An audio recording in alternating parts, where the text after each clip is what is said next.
Sir मेरा एक question था कि अगर हम किसी को प्रॉपर्टी बेचते हैं तो खरीदार को हमें क्या दिखना चाहिए? तो आप देखिए इसमें कि सबसे पहला पॉइंट तो इसमें वही सेल्फ डेवलपमेंट और एटीट्यूड वाली बात आ जाती है। सेकेंडली आ जाता है कि आपका प्रेजेंटेशन स्किल कैसा है। प्रेजेंटेशन स्किल एक एडवाइज़र के लिए बहुत इंपॉर्टेंट पॉइंट है, आप समझिए उसको। और एटीट्यूड में फिर आपका 2-3 चीज़ें आ जाती है। पहला आपका कम्युनिकेशन आ जाता है, आपका ड्रेसिंग सेंस आ जाता है, समझिए। तो बेसिकली ये 2-3 पॉइंट्स ही होते हैं। अब इसके बाद एक पॉइंट मैं और ऐड करना चाहूँगा कि जैसे आपने आपने जितने भी साल काम किया है, तो आपका जो पास्ट जो रिकॉर्ड है वो भी एक बहुत बड़ा फैक्टर हो जाता है। क्योंकि अगर वो आपके बारे में पता करके आ रहा है तो वो आपके लिए निगेटिव पॉजिटिव आपके लिए प्लेटफॉर्म सेट कर सकता है। ये 3 पॉइंट्स मेन होते हैं। जैसे एक रियल एस्टेट जैसे एडवाइज़र हैं, वो अपने कस्टमर को किस तरह से अपने और अट्रैक्ट कर सकते हैं? देखो इसका आप आंसर ये समझिए, आप जब भी आप कस्टमर से किसी से मिलते हैं, जो फर्स्ट मीटिंग होती है, मैंने कुल मिला के ये बोला कि प्रेजेंटेशन स्किल आपकी बहुत बेस्ट होनी चाहिए। हम लोग हमारा जो पूरा फोकस प्राइमरली किसी कस्टमर से मिलने पे रहता है ना, कि हमको ज़मीन बेचना है या प्रॉपर्टी बेचनी है, इस चीज़ को आप छोड़ दीजिए। इनिशियली आपको पूरा फोकस होना चाहिए अपनी प्रॉपर्टी को सिर्फ प्रेजेंट करने में, ना कि उसको बेचने में। पहला तो आप ये चीज़ों को देखिए। दूसरा वही मैंने आपको जो पहले भी कहा कि कम्युनिकेशन, ये 2 पार्ट बहुत बड़ा फैक्टर होता है। क्योंकि किसी को भी आप मिलते साथ ये बोलना चालू कर देंगे कि सर प्लीज़ ले लीजिए, तो वो कहीं ना कहीं आपका एक निगेटिव इम्पैक्ट क्रिएट कर देगा। तो इनिशियली आपका जो फोकस होना चाहिए वो सिर्फ डिटेल देने में होना चाहिए, ना कि उनको परचेज करने के लिए फोर्स करने में। मुझे रियल एस्टेट सेक्टर में बहुत सारा पैसा कमाना है, तो क्या करना पड़ेगा?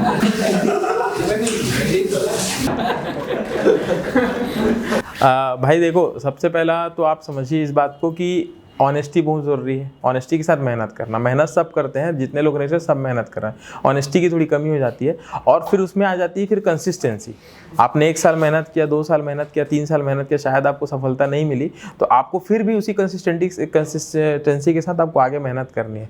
तो इस फील्ड में बहुत पैसा है, बहुत पैसा कमाओगे। रियल एस्टेट में सबसे ख़राब बात क्या लगती है आपको? देखो, रियल एस्टेट की जो बेसिकली मैंने बोला कि पहले भी चर्चा हुई है कि बहुत ज़्यादा अनऑर्गेनाइज्ड है। दूसरा, रियल एस्टेट की एक बहुत बड़ा निगेटिव मैं आपको बता रहा हूँ, ये हर district to district, state to state vary होता है। तो कोई आदमी अगर रायपुर में या बिलासपुर बहुत अच्छा काम कर रहा है, वो सोच रहा है कि मैं किसी दूसरे डिस्ट्रिक्ट में भी अपने आप को ग्रो कर सकता हूँ, तो ये फिर एक ज़ीरो से स्टार्ट करने वाला प्रोसेस हो जाता है। ये एक बहुत बड़ी प्रॉब्लम मुझे जो समझ में आती है रियल एस्टेट की।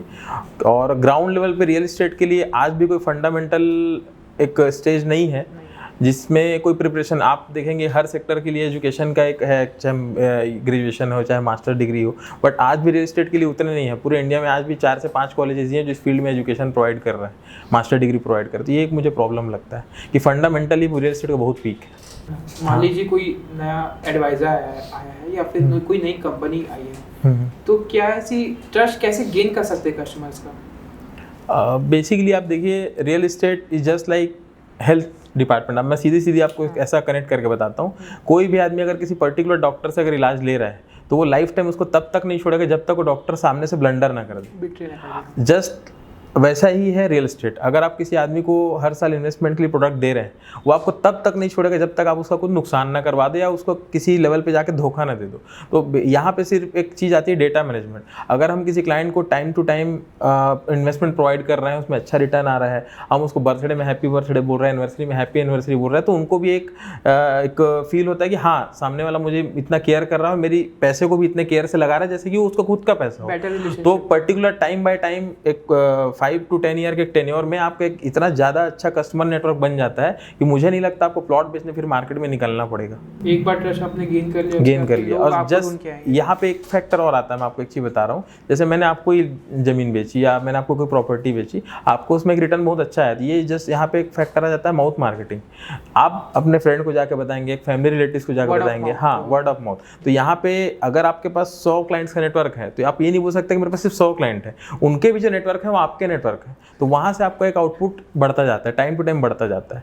अब इनिशियल लेवल पे आपको थोड़ा इस पर मेहनत करनी पड़ेगी, but time by time goes आपका एक बहुत बड़ा नेटवर्क बन जाएगा।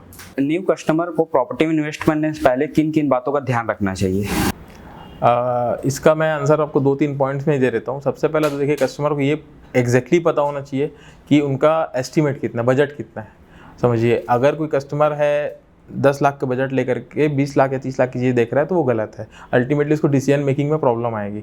दूसरा, लोकेशन एक बहुत बड़ा फैक्टर होता है। लोकेशन बहुत ज़्यादा बड़ा फैक्टर होता है। लोग उसको शुरू में ध्यान नहीं देते, बाद में वो चीज़ें उनको रियलाइज़ होती हैं। और तीसरा देखिए, प्रॉपर्टी में एक रिटर्न की बात होती है। अगर कॉमर्शियल प्रॉपर्टी उसका रिटर्न अलग है, एक रेजिडेंशियल प्रॉपर्टी उसका रिटर्न अलग है।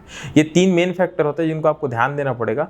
चौथा एक फैक्टर आता है कि आप प्रॉपर्टी ले किस तरह है, क्योंकि अगर सामने वाला जो एडवाइस कर रहा है वो आपको सही एडवाइस नहीं करेगा तो आपको डिसीजन मेकिंग अल्टीमेटली कहीं ना कहीं जाके फेलियर हो जाएगा, या आप जैसा रिटर्न एक्सपेक्ट कर रहे हैं वो आपको रिटर्न नहीं मिलेगा। तो ये 4 मेजर फैक्टर होते हैं जिसमें आपको एक कस्टमर का इन्वेस्टमेंट डिपेंड करता है। लॉन्ग टाइम कस्टमर रिलेशनशिप के लिए कस्टमर को अच्छे सर्विस कैसे प्रोवाइड करें?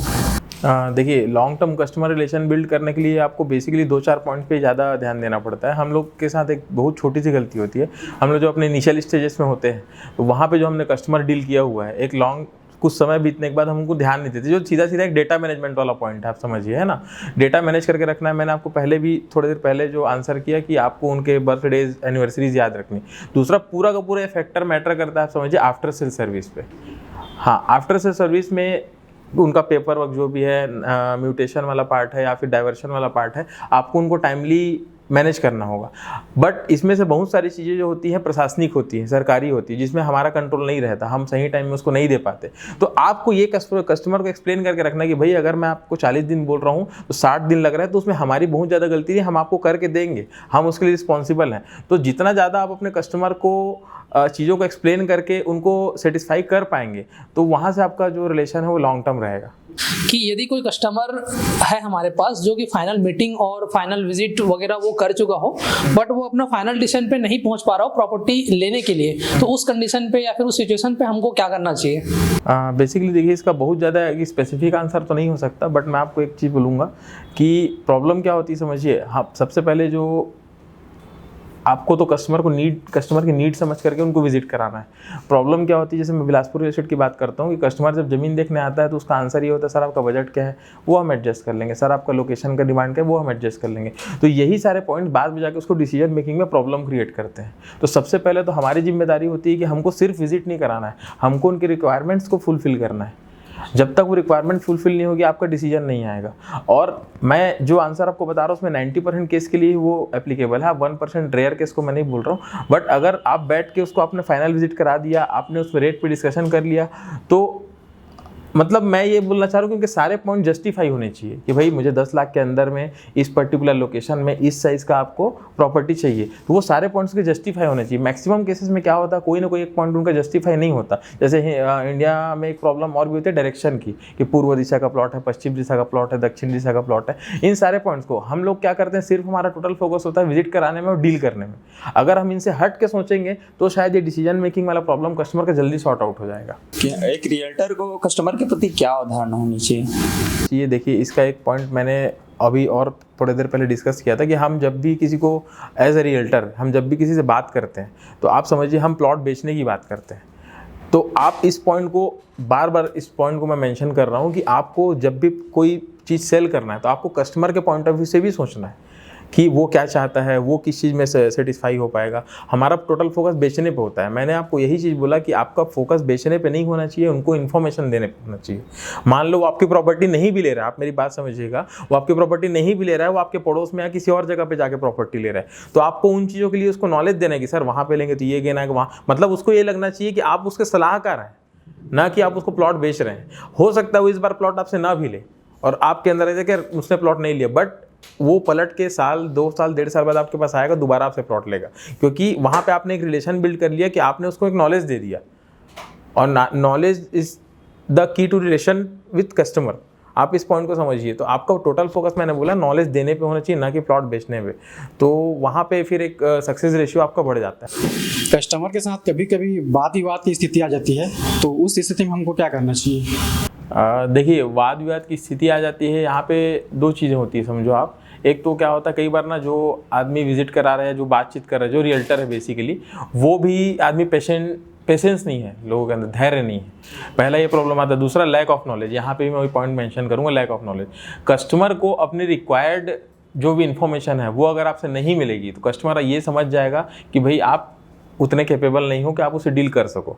अब यहीं पे से कोई भी किसी भी तरीके का वाद विवाद पैदा होता है। तो आप ये समझिए 2 पॉइंट ही रहता है कि आपको पेशेंस रखना है जब भी आप उनसे बात कर रहे हो, आपको उनको फोर्स नहीं करना है, आपको उनको परेशान नहीं करना है कि ले लीजिए ले लीजिए ले लीजिए। दूसरा, नॉलेज वाली बात, अगर उसको स्पेसिफिक नॉलेज नहीं मिलेगा जो वो चाहता है तो कहीं ना कहीं वो भी, क्योंकि देखिए उसका भी टाइम है, वो भी आपसे मिलने आए या वो आपसे बात करके आपको टाइम दे रहा है, आपको ना देखे वो किसी दूसरे को भी टाइम दे सकता है। तो अगर वो आपको टाइम दे रहा है मतलब आपको इंपॉर्टेंस दे रहा है, तो आपको उन चीज़ों का विशेष ध्यान रखना पड़ेगा। क्योंकि वाद विवाद की जो ज़्यादा से ज़्यादा जो चीज़ें वाद विवाद चालू होता है वो इसका 2 ही कारण होता है, लैक ऑफ नॉलेज और ज़रूरत से ज़्यादा फोर्स करना कि आप ले लीजिए। तो इनको आपको अवॉइड करना है, ये 2 पॉइंट्स को। इसमें एक पॉइंट देखिए ये भी रहता है कि आपको क्लाइंट्स को फ़िल्टर करना प्रॉपर आना चाहिए। भाई मान लीजिए आप सोशल मीडिया पे ऑनलाइन मार्केटिंग कर रहे हैं, ऑफलाइन मार्केटिंग कर रहे हैं, तो 10 लोग आपके पास हैं, तो ज़रूरी नहीं है वो 10 के 10 आपसे खरीदेंगे। उसमें कुछ ब्रोकर्स भी होंगे, कुछ ऐसे लोग होंगे दूसरी कंपनी के लोग हैं जो इंक्वायरी करने आए हैं। एक्चुअल कस्टमर उसमें से 20 से 30% लोग ही रहते हैं। तो कोई आदमी ऐसा भी हो सकता है कि सिर्फ आपसे विवाद करने ही आया हो। तो आपको देखिए ये चीज़ों को समझना बहुत जरूरी, कौन सा पॉइंट है जो उसको ट्रिगर कर रहा है या कौन सा पॉइंट है जो उसको प्रोवोक कर रहा है, या कौन आदमी ऐसा है जो सबसे लेने नहीं आया, सिर्फ टाइम वेस्ट करना है। तो ये फिल्ट्रेशन भी एक रियल्टर का होता है और ये चीज़ें आपको आएंगी। फिर मैं उसी पॉइंट पे आता हूँ कि जैसे जैसे आपका एक्सपीरियंस गेन होगा, जैसे जैसे आपका नॉलेज बढ़ेगा, ये चीज़ें आप सीख जाएंगे धीरे से। और आप जितना ज़्यादा नॉलेजेबल रहेंगे, सामने वाला आदमी अगर फेक है तो वो आपके सामने बात करने से उतना ही डरेगा। तो आपका फिल्ट्रेशन पार्ट भी बहुत स्ट्रांग होना चाहिए, तब आप इन चीज़ों को अवॉइड कर सकते हैं। रियल एस्टेट में निवेश करने के लिए कौन सी प्रॉपर्टी सबसे अच्छी होती है? हम बेसिकली ऐसा कह नहीं सकते कि कौन सी प्रॉपर्टी, क्योंकि ये person customer to customer vary करेगी। देखिए मैंने पहले भी बोला कि कस्टमर का बजट जो है उसके हिसाब से कस्टमर किस लोकेशन पे प्रॉपर्टी चाह रहा है, किस टाइप की प्रॉपर्टी चाह रहा है। देखिए 3 टाइप की प्रॉपर्टी, भाई रेजिडेंशियल, कमर्शियल, एग्रीकल्चर। अब वो किस टाइप का रिटर्न चाह रहा है। जैसे मैं अगर बेसिकली बोलूँ किसी अगर बजट 10 लाख रुपये है तो हम उसको एक रेजिडेंशियल प्रॉपर्टी दे सकते हैं कि भाई हर साल आपको इतना % गेन मिलेगा, आप इस स्पेसिफिक एरिया में जाके ले लीजिए। तो ये जो आपका क्वेश्चन है इसका कोई एग्जैक्ट आंसर नहीं हो सकता, ये कस्टमर टू कस्टमर वेरी करेगा कि उसके बजट के ऊपर, उसके एरिया रिक्वायरमेंट के ऊपर ये वेरी करेगा, डिपेंड्स ऑन डिमांड। हाँ, अगर हम रियल एस्टेट में एज अ कंसल्टेंट ज्वाइन करते हैं तो क्या कोई पैरामीटर होना चाहिए? देखिए इसका हम लोग 2 पर्सपेक्टिव से बात करते हैं। पहला तो एक होता है गवर्नमेंट पर्सपेक्टिव से, गवर्नमेंट ने पैरामीटर सेट करके रखे हुए हैं। गवर्नमेंट की जो रेरा जो बॉडी है उसने ब्रोकर्स के लिए, एडवाइज़र्स के लिए लाइसेंसिंग का सिस्टम बनाया हुआ है। ये अलग बात है कि बहुत लोग इसके बारे में नहीं पता है। और अगर हम एडवाइज़र के पर्सपेक्टिव से बात करें तो पैरामीटर ये हो सकता है कि एक बेसिक एजुकेशन बहुत ज़रूरी है कि एटलीस्ट आप ग्रेजुएटेड रहो, ताकि आपको, आप समझिए उतना बेसिक नॉलेज रहे जो उस पर्टिकुलर सेक्टर की बेसिक रिक्वायरमेंट है, उतना बेसिक नॉलेज रहे आपको, तो एटलीस्ट आप ग्रेजुएटेड रहो। दूसरा फिर वही हम उसी बात पे आ जाते हैं कि जैसे आप मार्केटिंग में आना चाहते हो तो एकदम बेसिक से पैरामीटर ये हो सकता है कि आपका एक अच्छा कम्युनिकेटर होना चाहिए, आपकी प्रेजेंटेशन स्किल अच्छी होनी चाहिए। कई लोग ऐसा होता है कि बोलने के समय मुंह नहीं खुलता, मगर वो भी रियल एस्टेट मार्केटिंग में आ जाते हैं। तो ये सब बाद में उनके लिए प्रॉब्लम क्रिएट करेगा। अगर आपके अंदर पब्लिक स्पीकिंग स्किल्स नहीं है, आप नए लोगों के साथ जल्दी रिलेशन नहीं बना सकते, आप अच्छे लोगों से नेटवर्क बिल्ड नहीं कर सकते, तो ऐसे लोगों को ना रियल एस्टेट अवॉइड करना चाहिए। क्योंकि इनिशियली तो आपको ये प्रॉब्लम नहीं देगा, 2 साल 3 साल बाद आपको प्रॉब्लम फेस करेंगे आप 2-4 साल बाद। कई लोग मैं ऐसे भी देखा हूँ कि बहुत ज़्यादा एजुकेटेड होते तो हैं लेकिन वो बात करने में बहुत कतराते हैं, कम्युनिकेट नहीं करते, इंट्रोवर्ट जैसा रहते हैं। बिल्कुल अनुपम, इसमें एक ऐसा है कि आप समझो कि हर जो स्किल है उसकी एक अपनी अपनी रिक्वायरमेंट है। आप बहुत एजुकेटेड हैं मगर आप इंट्रोवर्ट हैं, आप बहुत एजुकेटेड है मगर आप नेटवर्क बिल्ड नहीं कर सकते, आप बहुत एजुकेटेड है मगर आपकी प्रेजेंटेशन स्किल खराब है, तो फिर आपका एजुकेशन भी फिर कोई मतलब का नहीं। आपको ये तीनों चारों स्किल सेट में चाहिए, ना कि एक पर्टिकुलर सिंगल स्किल आपको चाहिए। आदमी को इतना पता रहे कि, मैं छोटी सी बात ये बोलूँगा, आप समझो कि 1 एकड़ में इतना डिसमिल होता है, 1 डिसमिल में कितना स्क्वायर फीट होता है। अगर उस आदमी को ये भी नहीं पता और ज़मीन बेचने आ रहा है, आप सीधी सी बात समझो, आप किसी के पास कार खरीदने जा रहे हैं और कार की कंपनी के बाद वो कार का नाम नहीं बता पा रहा है, तो आप कार लेंगे क्या? तो सीधी सी बात है, ये भी ज़मीन के फील्ड में आता है कि कोई आदमी अपने प्रोडक्ट के बारे में जितना हैवी नॉलेज रखेगा और जितना हैवीली उसको प्रेजेंट कर पाएगा, तभी सामने वाला ये चीज़ समझ पाएगा कि हाँ मैं इस आदमी से ये ज़मीन या ये प्रॉपर्टी खरीद सकता हूँ।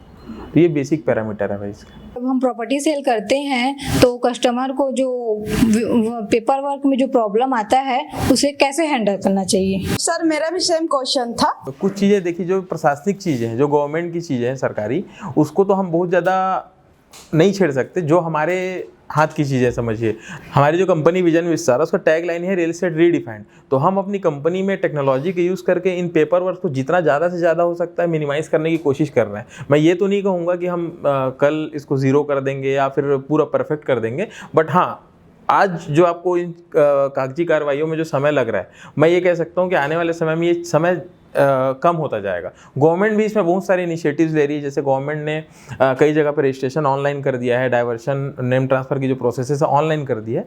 बट अभी जैसे बिलासपुर टियर 3 सिटीज़ के कैटेगरी में आता है, तो टियर 3 टियर 2 सिटीज़ में ये चीज़ें अभी इनिशिएट होना बचा हुआ है। तो गवर्नमेंट के साथ मिलके सारे बिल्डर्स, हम जैसे लोग जो हम अपनी मार्केटिंग कंपनी चला रहे हैं, हम मिल के फ्यूचर में इसको मिनिमाइज़ करने की कोशिश कर रहे हैं। रियल एस्टेट डेवलपर हम काम कर रहे हैं, तो हमारे जो साथ में जो टेक्निकल टीम है हमारी, अनुपम जो है, हम मिल के इन्हीं चीज़ों को ज़्यादा से ज़्यादा जल्दी से जल्दी मिनिमाइज़ करने की कोशिश कर रहे हैं। तो आपको बहुत ही जल्दी इन कागजी कार्रवाइयों में सुधार देखने को मिलेगा। अभी मैं एक छोटी सी चीज़ आपको मेंशन करना चाहूँगा। जैसे अभी जो रजिस्ट्रेशन का आपको प्रोसेस है, वो प्रोसेस तो अभी काफ़ी दिन, कुछ दिन और अभी ऑफलाइन चलेगा। बट मैं आपको एक छोटी सी चीज़ बता रहा हूँ, पॉइंट मेंशन कर रहा हूँ। जैसे आप लोग समझिए एक टेक्नोलॉजी इस फील्ड में आ चुकी है, हम यूज़ नहीं कर रहे हैं, बहुत जल्दी यूज़ करेंगे। जैसे आप अपने क्लाइंट से एग्रीमेंट करते हो, वो एग्रीमेंट के लिए आपको फिजिकली क्लाइंट के सामने जाने की ज़रूरत नहीं है। एक डिजिटल सिग्नेचर होता है, आप समझिए उस चीज़ को, कि आप उनने वहाँ से डिजिटल सिग्नेचर कर दिया, हमने यहाँ से डिजिटल सिग्नेचर कर दिया, पैसे का ट्रांजैक्शन हो गया। अभी क्या होता है, अगर आपको 200 रुपये का एग्रीमेंट भी कराना है तो उसको 200 किलोमीटर से चल के बिलासपुर आना पड़ता है। तो ये एक बहुत अच्छा स्टेप है, शायद आप लोगों के लिए बहुत ज़्यादा बेनिफिशियल है कि आप बैठे बैठे एग्रीमेंट कर सकते हो। वहाँ पे दोनों आदमी को अवेलेबल होने की ज़रूरत नहीं है। मैं 19 साल का हूँ और रियल इस्टेट में करियर बनाने के लिए मेरे एज सही है कि नहीं? देखो भाई, एक तो मैं छोटी सी बात बोलूँगा कि age is just a number. ऐसा कोई स्पेसिफिक एज नहीं रियल एस्टेट में घुसने के लिए। ये डायरेक्टली आपका, समझिए आप सीधी सी बात, कि आपके डेडिकेशन, आपके नॉलेज, और ये 2 मेजर फैक्टर होते हैं। इसमें कोई एज फैक्टर नहीं होता। बट हाँ, आप बहुत छोटे हो इस फील्ड में घुसने के लिए, क्योंकि आपको कम्पीट करना है 30-35 साल के जो प्रो हैं, इस फील्ड के जो प्रो हैं, उनसे कम्पीट करना है। तो मुझे ऐसा लगता है कि आपको किसी ऐसे आदमी के साथ स्टार्ट करना चाहिए जो इस फील्ड में ऑलरेडी ठीक ठाक अपना करियर बना चुका है। क्योंकि आपके ऊपर फिर एक हमेशा एक शैडो रहेगा, कि आपको एक सपोर्ट रहेगा। आपको जो चीज़ें उनको सीखने में 10 साल, 15 साल, 20 साल लगा, वो आप उनसे जल्दी सीख सकते हो। तो इनिशियली आपको अपना ईगो साइड में रख के एज असिस्टेंट किसी के काम करेंगे तो आप बेटर अपना करियर बना सकते हैं। इनिशियल 2-3 साल आपका, मतलब आपका जो प्राइमा फेसी फोकस होना चाहिए वो इस चीज़ पे होना चाहिए कि मुझे सीखना है। अगर आप इनिशियल स्टेज में ही मनी वाले सीन में जाएंगे तो फिर थोड़ा सा आपको प्रॉब्लम आ जाएगी। तो age is just number, age का कोई फैक्टर नहीं है। बट हाँ, आपका जो फोकस है वो क्लियर रहना चाहिए। मैं रायपुर कभी जाता हूँ घूमने के लिए, कि वहाँ पे बहुत सारी कंपनी से, बहुत सारी नहीं, शायद 8 कंपनी वहाँ पे मिलके एक सर्कल बनाई है, जिसको अष्टविनायक बोलते हैं। तो वो सभी मिलके पूरे रायपुर के रियल एस्टेट का जो मार्केट है उसको काफ़ी हद तक ऊपर लेके जा चुके हैं। तो क्या ये चीज़ें बिलासपुर में हो सकती है? अगर हो सकती हैं तो अभी तक हुई क्यों नहीं? इसका आंसर आप देखिए, एक तो आप ये चीज़ समझिए कि जो 8 कंपनियां मिलके उनने एक कंपनी नहीं बनाया, 8 रियल एस्टेट के प्रो रियल्टर्स ने मिलके एक कंपनी बनाई थी अष्टविनायक। उनसे मेरा भी मतलब बहुत जुड़ना रहा जब मैं रायपुर में था। आप इसका तो हाँ, विक्की भैया वगैरह सब रहे। आप इसका एक आंसर समझिए। आप देखिए, जब कोई भी रियल एस्टेट कंपनी या कोई भी पर्टिकुलर सेक्टर में हम लोग रिसर्च को बहुत मिनिमाइज़ करके रखते हैं। आप समझो इस बात को। मैं बहुत बड़ा एग्जांपल बता रहा हूँ। जैसे यहाँ पे लोग सब बैठे हैं, इसको आप कैजुअली ऐसे समझिए कि वर्ल्ड की सबसे बड़ी कंपनी ऑटोमोबाइल सेक्टर में वॉक्सवैगन है। वो अपने सिर्फ प्रोडक्ट और उसके रिसर्च के बेस पे अपने टोटल प्रॉफिट का वो 50 to 80% अपने रिसर्च पे लगा रही है। आप समझ रहे हो इस चीज़ को? 50 to 80%। आपने जितने प्रोडक्ट देखे होंगे ऑटोमोबाइल सेक्टर में, वो सारे के सारे वॉक्सवैगन ने डेवलप किए। तो हम लोग क्या करते हैं, जब रियल एस्टेट में घुसते हैं ना, तो हम सीधा वही मनी माइंडेड कि हमको ये ज़मीन बेचनी है, हमको ये प्रोडक्ट बेचना है। जब आप रिसर्च ओरिएंटेड हो जाते हो ना, तो आपका दिमाग पैसे से हट जाता है। आप टोटली ग्रोथ बेस्ड हो जाते हो कि हाँ यार, मुझे ये रिसर्च करना, मुझे ग्रोथ। तो रायपुर में जो चीज़ें हुई हैं ना, जो 8 लोग मिलकर काम कर रहे हैं, वो सारे के सारे एकदम जो बोलते हैं mature mindset, research based mindset, कि हाँ हमको मिलना है। कुछ मेरा निगेटिव है, वो आपका पॉजिटिव है, कुछ उनका पॉजिटिव है, मेरा निगेटिव है। एक दूसरे को जस्ट लाइक रिमोट की बैटरी, माइनस माइनस प्लस। तो उसका उनको एडवांटेज मिला कि आज मैं समझता हूँ कि रायपुर में जिस लेवल पे जाके अष्टविनायक काम कर रहा है और जो पिछले 10 साल में उन्होंने ग्रोथ किया ना, वो मतलब अनबिलीवेबल है। उन पे फ्यूचर में मैं बता रहा हूँ, अगर छत्तीसगढ़ रियल एस्टेट की बात होगी तो उन पे रिसर्च होगा। फ्यूचर में लोग रियल एस्टेट में उनके ऊपर रिसर्च करेंगे कि ये 10 साल में इतना ग्रोथ कोई कैसे कर सकता है। मगर अब उसका एक पिन पॉइंट रीज़न मैं आपको बता दूँ, सिर्फ है कि उनका माइंडसेट ये था कि हमको मिल के करना है। यहाँ पे क्या होता है, अगर 100 रुपये मैंने लगाया तो 100 रुपये मुझे मिलना चाहिए। वहाँ पे वैसा माइंडसेट नहीं। वहाँ पे यार तुम सब मिल के कमा रहे हैं, बट उससे सबका फ़ायदा हो रहा है। मैं उनको इतना क्लोजली इसलिए जान रहा हूँ कि मेरे इनिशियल स्टेजेस में जब मैं रायपुर में जॉब करता था तो उनसे मेरा उठना बैठना है, मिलना जुलना था, तो मैंने उनका 0 टाइम भी देखा है और आज मैं उनका हाई टाइम भी देख रहा हूँ। तो आप ये समझो कि यहाँ पे जो बिलासपुर का जो मार्केट है ना, बहुत रेयरली कोई शायद ही होगा, मैं समझता हूँ बड़े से बड़े बिल्डर, अगर हम कोई बड़े से बड़े बिल्डर्स को बिलासपुर का पकड़ लें, किसी का भी रिसर्च ओरिएंटेशन या फंडामेंटल्स उतने क्लियर नहीं है, सारे के सारे सिर्फ बिजनेस कर रहे हैं। मुझे भी उनके बिजनेस से प्रॉब्लम नहीं है, बट आप अगर मार्केट रिसर्च नहीं करोगे, मार्केट की रिक्वायरमेंट्स या आपके 8 साल 10 साल 20 साल का विजन क्लियर नहीं होगा, तो शायद आपके प्रोडक्ट उतने इफेक्टिव नहीं होंगे। तो ये मेजर रीज़न है कि रिसर्च बेस्ड मार्केट नहीं है हमारा बिलासपुर का। बिलासपुर का जो स्टेट है वो काफ़ी लैग कर रहा है, बहुत लैग कर रहा है, काफ़ी नहीं कर रहा है, बहुत लैग कर रहा है। और कहीं ना कहीं ये मेजर इशू है बिलासपुर का, जो मार्केट है बहुत ज़्यादा क्लटर्ड मार्केट है। ये बहुत बड़ा रीज़न है, क्योंकि कोई भी आदमी दूसरे बिल्डर को या दूसरे आदमी को रिकॉग्नाइज करने को तैयार नहीं है कि हाँ he is better than me, क्योंकि कहीं ना कहीं उनसे उनका ईगो हर्ट होता है। अब आप इतना बड़ा बिजनेस करने निकलोगे और आप ईगो को देखोगे, क्योंकि सीधी सी बात है, मैं बिलासपुर का सबसे बड़ा बिल्डर हूँ, बट मैं छत्तीसगढ़ का सबसे बड़ा बिल्डर नहीं हूँ ना। कोई ना कोई आदमी हमेशा आपके सामने खड़ा रहेगा हर सेक्टर में, जो आपको पीछे कर देगा। तो आप अपना ईगो लेके निकलोगे तो आपका ईगो आपके स्पेसिफिक एरिया तक ही आपको सपोर्ट करेगा, एक लेवल के बाद आपको कोई ना कोई पीछे करने आ जाएगा। तो आपको ये चीज़ समझना पड़ेगा कि साथ में काम करना और एक दूसरे के स्किल को रिकॉग्नाइज करना बहुत ज़रूरी है। आप हर सेक्टर में देखिए, हर कंपनी अपने किसी एक पर्टिकुलर यूएसपी के नाम से ही सक्सेस कर रही है। मारुति इकोनॉमिकल गाड़ी बनाती है, टोयोटा रिलायबल गाड़ी बनाती है, hyundai फीचर्ड गाड़ी बनाती है, फोर्ड पावरफुल गाड़ी बनाती है। आपने देखा सबकी कंपनी की एक यूएसपी है, अगर वो उसको छोड़ देंगे तो वो कभी सक्सेस नहीं कर पाएंगे। तो सेम चीज़ मैं समझता हूँ रियल एस्टेट में भी होना चाहिए कि आपको एक दूसरे को रिकॉग्नाइज करना चाहिए। यहाँ पे लोग क्या ईगो क्लैश में भी आपस में ही क्लैश कर करके ख़त्म हो जाते हैं। तो काफ़ी अच्छा सेशन रहा, काफ़ी हेल्दी कन्वर्सेशन रहा। तो ये हमारा लास्ट क्वेश्चन था और यहाँ पे हम इस कन्वर्सेशन को एंड करते हैं। बहुत मज़ा आया, लास्ट में क्लैपिंग हो जाए।